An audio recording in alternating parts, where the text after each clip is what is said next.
Muling nagbigay inspirasyon ang mga miyembro ng Philippine National Para Swimming Team na sina Angel Otom at Ernie Gawilan matapos parangalan ng insentibo para sa kanilang natatanging kontribusyon sa nagdaang 13th ASEAN Para Games sa Thailand. Para sa buong detalye, alamin ang ulat ni teammate JB Junio.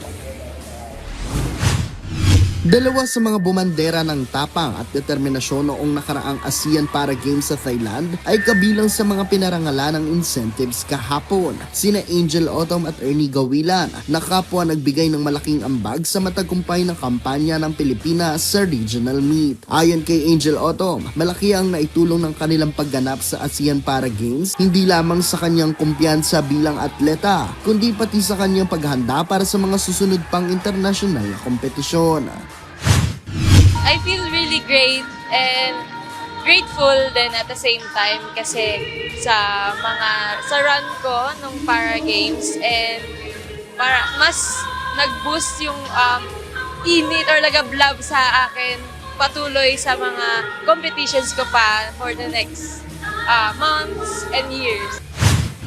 Binigyan din ni Otom ang kahalagahan ng mga insentibo mula sa pamahalaan na anya ay malaking suporta sa mga para-athletes sa patuloy na nagsasakripisyo at nagsasanay para sa bansa. Napakahalaga po nito dahil yun nga po yung paraan ng government natin para masuportahan yung mga para-athletes natin. Kasi pare-parehas lang din po kaming lahat na nagte-training, naghihirap, and even sabihin natin sa mga able bodies, talagang pare-parehas lang din talaga.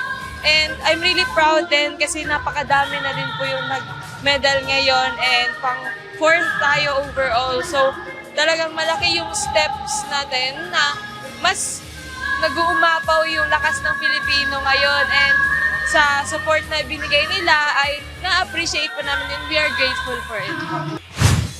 Samantala, ayon naman kay Ernie Gawilan, malaking bagay ang pagkakaloob ng insentibo dahil nakatutulong ito hindi lamang sa kanilang personal na pangangailangan, kundi pati sa mas maayos sa paghahanda sa kanilang training at mga susunod na kompetisyon.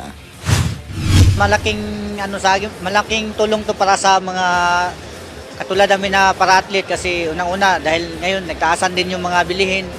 Tapos tulong na rin to sa amin para yung nga sa mga ibang yung training namin mabigyan namin ng budget at saka yung mga pangangailangan namin na personal. So malaking tulong yung itong pagbibigay ng incentive para sa amin. Ibinahagi rin ni Gawilan na nakatuon na ang kanilang paningin sa mga susunod na international tournament tulad ng World Series sa Fuji, Japan at ang Asian Para Games sa Nagoya. Kasama rin ang kanilang pinakamalaking pangarap ang muling pagkwalipika sa Paralympics na anya ay abot kamay na lamang kung patuloy ang pagsasanay at suporta. Dahil dito, mas naging malalim at malinaw ang misyon para kina Otom at Gawilan ang magbigay karangalan sa bansa at maging inspirasyon sa iba pang atleta. Ngayon, mas nag-uumapaw din talaga yung kagustuhan ko na itaas yung bandera natin. And also, it is a way for me to glorify God din. Kasi naipapakita ko sa lahat ng tao, nai-inspire ko sila sa mga nagagawa or na-achieve ko. And I'm also happy nga din sa mga kapwa-athletes ko dahil dumadami at dumadami na din po kami. And mas madami pa ang nakakakita and nagiging aware. Sa nagdaang 13th ASEAN Para Games, binandera ng mga para-swimmers ang pride at pag-asa ng bansa. JB Junio para sa Atletang Pilipino, para sa Bagong Pilipinas.